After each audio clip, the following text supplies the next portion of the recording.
This is problem 7-41, it's on page 350. Draw the shear and moment diagrams for the simply supported beam. Now the simply supported beam that they've given us is a very simple loading scenario. Let me just make a schematic of it. So we've got a reaction AY, reaction BY at the end. Any AX is equal to 0 because there's only one externally applied load of 9 kilonewtons and it's vertical. So there are 4 meters between AY and the load, and then 2 meters further between the load and BY.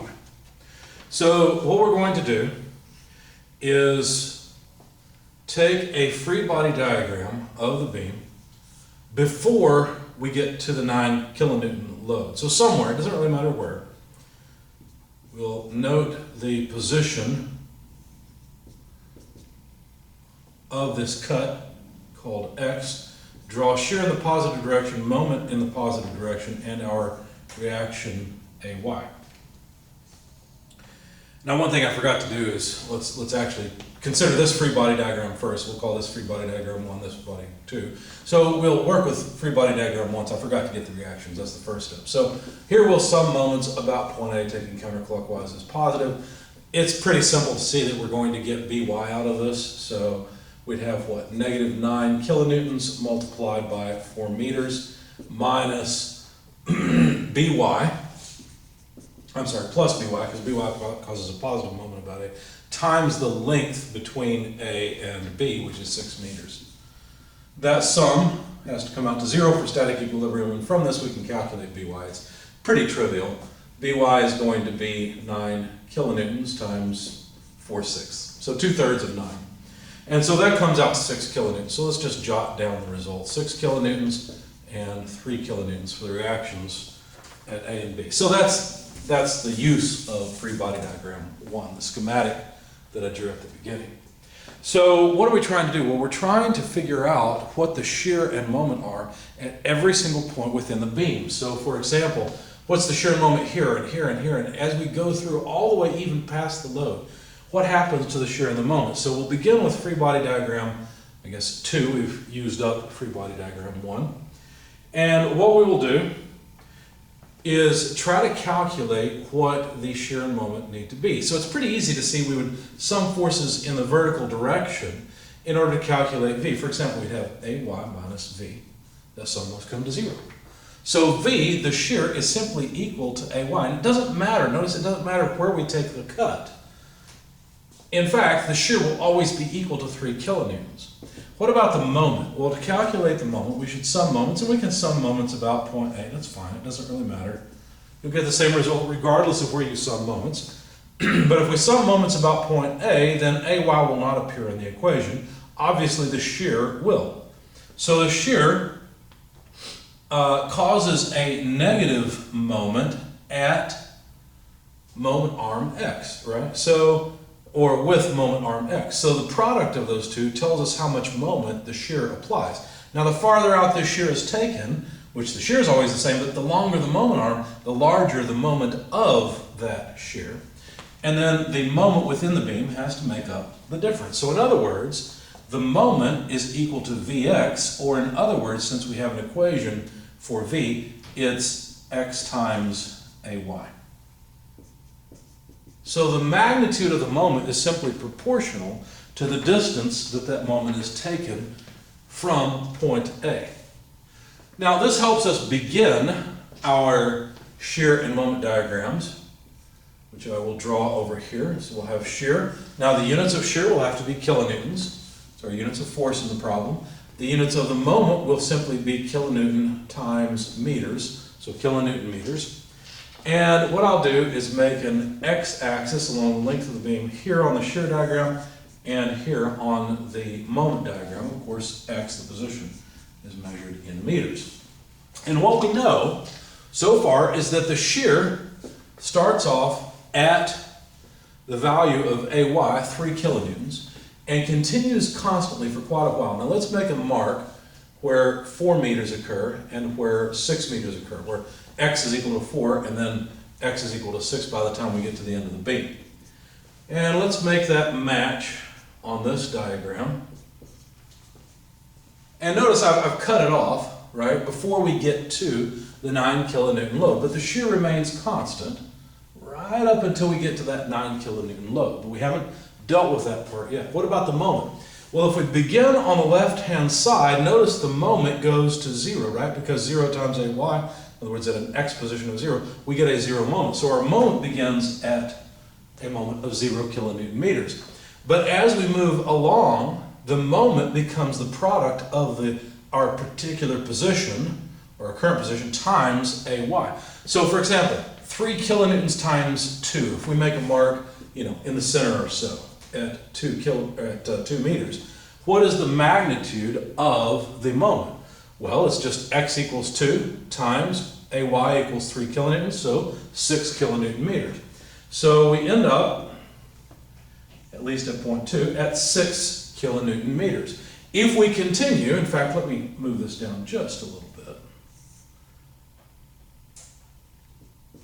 So if we continue all the way up to 4 meters, what will happen? Well, 4 times 3 is 12. So not surprisingly, we end up at 12 kilonewton meters, whereas we were at 6 once we were at 2 meters along the beam. Okay? So there's the shear and moment diagram all the way up to the point just before the point load is applied of 9 kilonewtons at 4 meters, at x equals 4 meters. So now, let's consider what happens after the load is applied. Okay, after that external load of 9 kilonewtons is applied, still have our reaction AY, still have our shear V this way, and moment M. Well, what happens with this free body diagram? How would we calculate the magnitude of the shear? Again, we would sum forces in the y direction and say we've got AY minus V, but now we have negative 9 kilonewtons, right? I'll leave off the units for the time being. So solving for the shear V, it would be AY minus 9. Well, that's just a constant, isn't it? Because AY is 3, 3 minus 9 is negative 6 kilonewtons. So apparently after the load, what happens immediately afterward is that the shear drops down to a value of negative 6 kilonewtons. Now, it doesn't matter where we cut the beam after the load, we will always get negative 6 kilonewtons. So let's go all the way up to the point just before BY. Okay? What about the moment? Well, to calculate the moment, what we'll have to do is sum moments, let's say about point A again. Counterclockwise, positive. And let's see, we've got a 9 kilonewton load that causes a negative moment, has moment arm 4 meters. And we've got the shear, which the way I've drawn it is will cause a negative moment times whatever particular x position we take. Because again, we're going to measure the position to where we cut the beam as x. But then there's one more moment, there's the moment within the beam that really this moment is being applied by the other portion of the beam, you see. And so solving for the moment, we would get, well, let's see, 4 9s, 9 9s, 18, 36 kilonewton meters, right? Taking Vx to the other side, so we have plus, because of course it comes to the other side. V in this case is negative 6 kilonewtons times x. So the equation for the moment as a function of position after the load is simply negative 6x plus 36. Now, if we check what happens at x equal to 4, well, let's see. 4 6s are what, 24? So 24 away from 36 is 12, right? Positive 12. So sure enough, just to the right of the load, the moment continues at 12 kilonewton meters. But as we move forward, as x continues to advance from 4 to 6, that's the range that these equations are good for. As we advance from 4 on to 6, what happens is the moment continues to increase, right? So if we plug in an x position of 6, for example, well, 6 times 6 is 36, and so the moment goes to 0 here. As a matter of fact, notice this is a linear equation, and so the moment has a linear slope like this. In fact, what you might notice is that the slope of the line on this side is equal to 3 and the slope on this side is equal to -6. Not coincidentally, those are the values of the shear. Now what happens once we reach B? Well, if you imagine some beam hanging out here, which there is none in this case, but if you imagine that there were some, all of the shear load, the -6 kilonewtons, would be supported or canceled by By. In other words, the shear would go to 0 at a point after the last reaction. So now we've drawn the shear and moment diagrams with appropriate points. We didn't really need this particular point. It's just nice to explain what's going on. We noted that the slope of this line is actually equal to the shear. Interestingly enough, the change in the moment is equal to the area, but we'll get to that a little bit later. So we're adding positive area, moment's increasing, subtracting negative area, or removing area, and the moment goes down. But we'll see that a bit later.